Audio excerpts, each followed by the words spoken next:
नमस्कार दोस्तों, सुकून के कुछ नए पलों के साथ आपके दोस्त motivational author and speaker doctor Tilottama आजाद।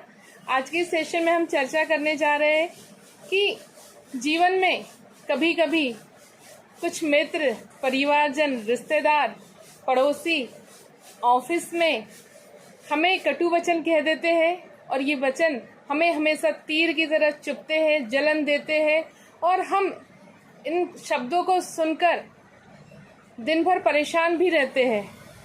कई बार तो ऐसा होता है कि हमारे नेत्रों से निरंतर अश्रु धारा बहते रहती है। कहने वाला तो कह देता है, लेकिन यदि हमें उस रिश्ते को बचाना है तो हमें उसे मौन होकर सुनना होता है। लेकिन हम सामने वाले के साथ तो इंसाफ कर रहे होते, लेकिन हम स्वयं के साथ इंसाफ नहीं कर पा रहे होते। जी हाँ दोस्तों, यदि हम चाहते हैं कि हम दोनों के साथ इंसाफ कर सके, सामने वाला अपनी भड़ास तो निकाल ले लेकिन हमें भी तकलीफ ना हो, तो इसका उपाय है और आज की इस वीडियो में हम इसी उपाय पर चर्चा करेंगे।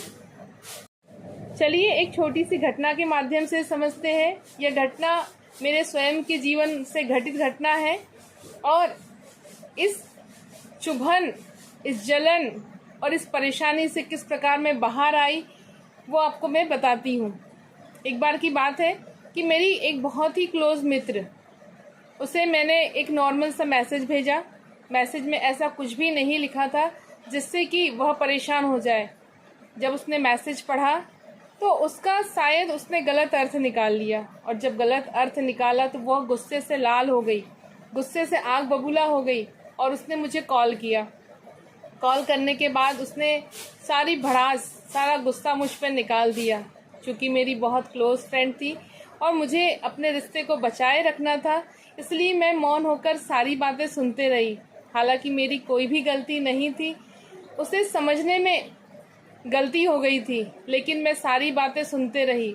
सुन तो लिया, लेकिन एक एक शब्द तीर की भांति चुभ रहे थे। एक एक बात कानों में गूंज रही थी, जिसकी वजह से निरंतर आंखों से अश्रुधारा बह रही थी।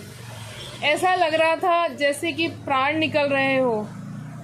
दिन के 4-5 घंटे तो ऐसे ही व्यतीत हो गए, लेकिन जब रात्रि हुई, सन्नाटा, तो एक एक शब्द, चूंकि वो शब्द उसने कहे थे और मेरी बहुत ही क्लोज मित्र थी और मैंने कुछ गलत कहा नहीं था, तो हृदय को ऐसे चुभ रहे थे, ऐसी जलन हो रही थी कि अब क्या किया जाए। एक पल के लिए आंखें बंद नहीं हो पा रही थी, निरंतर अश्रुधारा बह जा रही थी। फिर समय व्यतीत होने के बाद मुझे एकदम से बुद्ध की वो कहानी याद आई, जिसमें गौतम बुद्ध ने कहा था कि जब भी कोई हमें शब्दों के कटु शब्द दे तो वो तब तक के हम पर प्रभाव नहीं डालेंगे जब तक कि हम उन्हें स्वीकार न करें। अब परेशानी ये थी कि हृदय जल रहा था, चुभन हो रही थी, नींद नहीं आ रही थी, तो सोचा कि क्यों ना एक बार प्रयोग करके देखा जाए। यदि महान संत कुछ कहते हैं तो ऐसे ही नहीं कहते हैं। मैंने वो प्रयोग किया। मैं शांत हुई और मन में विचार किया कि इन शब्दों को मैं अब अपने पास और नहीं रख सकती। जितना रखना था मैंने रख लिया। अब ये शब्द जहाँ से आए मैं ये उसी को लौटा रही हूँ और इसकी कटुता भी साथ में लौटा रही हूँ और इसके जो भी प्रभाव मुझ पर अब तक पड़े वो सारे के सारे जहाँ से आए वहीं लौटा रही हूँ और अब मैं इन शब्दों से मुक्त होती हूँ। जैसे ही मैंने ये कहा, एकदम अपने आप को हल्का महसूस करने लगी। हृदय में जैसे कि जो पीड़ा हो रही थी, दर्द हो रहा था, जलन सारी की सारी समाप्त हो गई और मैं सुकून से रात्रि भर विश्राम कर पाई। जी हाँ दोस्तों, भगवान बुद्ध ने बिल्कुल सही बात कही थी कि जब तक कि किसी के शब्द हम स्वीकार नहीं करते, जब तक कि हम किसी के कटु वचन ग्रहण नहीं करते, जब तक कि हम किसी की गालियाँ स्वयं ग्रहण नहीं करते, वह हमारे पास नहीं आती। जब हम उस पर प्रतिक्रिया देते हैं तो वो हमें जलन, चुभन और परेशानियाँ देती है।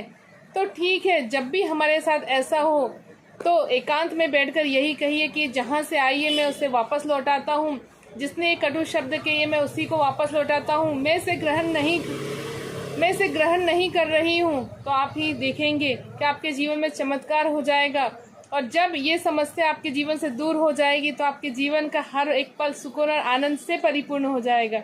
सुकून के कुछ नए पलों के साथ आपसे पुनः मुलाकात होगी। तब तक के लिए जय हिंद, जय भारत। आपको मेरा ये वीडियो पसंद आए तो इसे लाइक, सब्सक्राइब और शेयर करना ना भूलिए।